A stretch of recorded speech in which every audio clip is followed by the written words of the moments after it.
Hello ladies and gentlemen, this is just going to be a short quick video on a couple of my saltwater tanks. I have had a request from abreezeducttesting, otherwise known as Joe, I'm guessing, from his videos.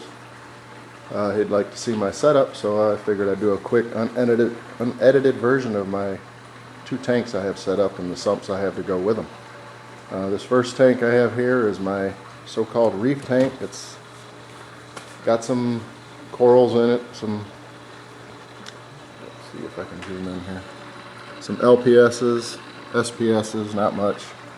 I have a clam in there, toadstool, a few other things. It's got a heavy bio load, got fish all over the place. And this one's a 150 tall with the sump downstairs. There's the lighting I have for it, and I'll take you downstairs for a quick view of the sump I have set up. It's not the nicest looking sump, but it seems to do the job. So like I said, this will be unedited. Yep, quick stop here. This is a freshwater cichlid tank, more or less, 180 gallons that I've had running for quite some time. Quick trip down to the basement. Down here you'll see we have a kind of a dirty setup for a sump refugium. And down here, let's see, got all the dosing pumps. I have the alkalinity, calcium, and carbon I dose since I have quite a big bio load. And here there's a 125 I converted into a sump. I got the protein skimmer over here, and I have the return set up over there with the auto top off. And off to my right I have my saltwater mixing station, which that lower tank is my saltwater, the upper tank's the fresh I have with the BRS filter setup. So once my saltwater mixing tank is emptied, all I have to do is turn this valve over here, and then this tank here will drain down and fill this tank up with just using gravity. So once it reaches this point here, it usually kind of levels out and it stops, so I don't have to worry about it overflowing. Of course, unless I leave that valve open, and then it will overflow, which has happened once.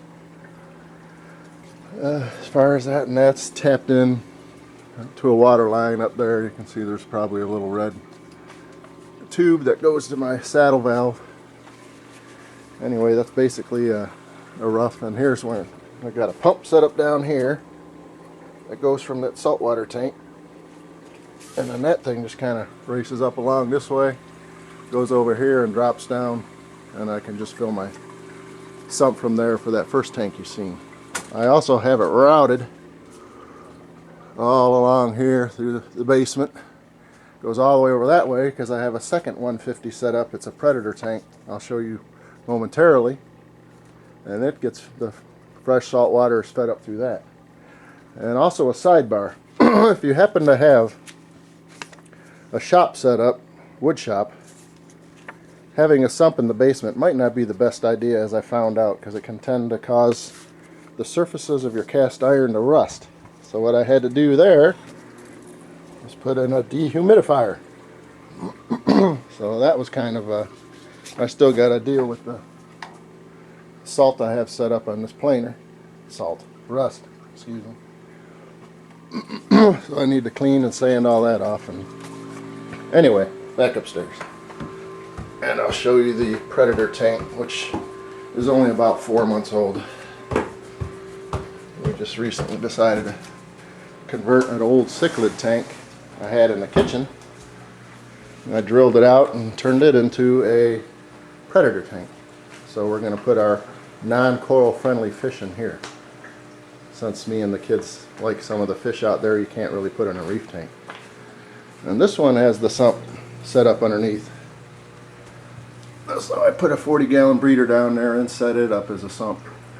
And built the stand, and then we had a custom granite countertop designed the way my wife wanted, of course. She's in there laughing.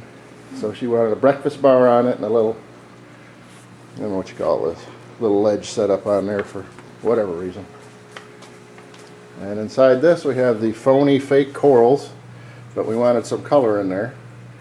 And then we have a few things like the dogface puffer and the marine beta, crazy ass wrasse, a little trigger, and I got a couple fuzzy dwarf lionfish in here too. There's one hiding there, and the other one's hiding.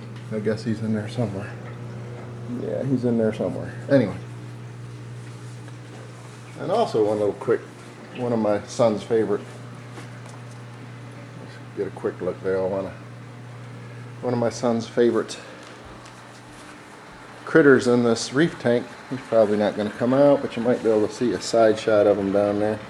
Got a snowflake eel hiding in there. He's a pretty good sized one. And he comes out every couple days to eat. Like I said, we've had a lot of problems with some soft corals, hard corals. Some do well, some don't do well. Really not sure why. I test the parameters. Like I say, we dose with calcium and alkalinity. All those numbers look pretty good.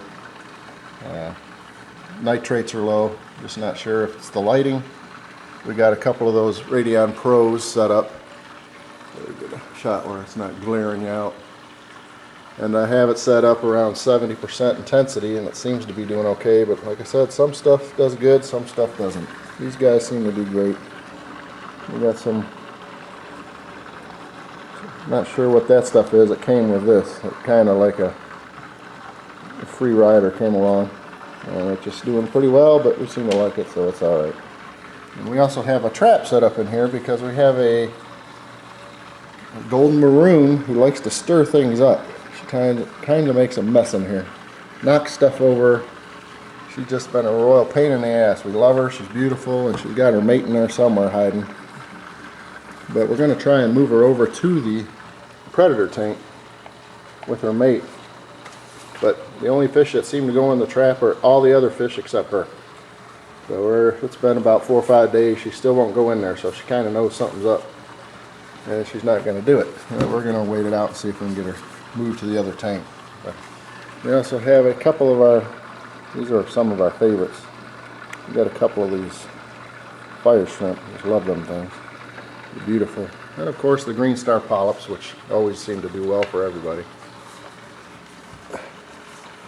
So it's not a J. Madden tank by any means. That guy can grow some corals, and we're pretty jealous of how he does and how he does it. But we don't seem to have the knack to get it done, but we'll keep trying. Anyway, that's just a, oh, there she goes, stirring things up.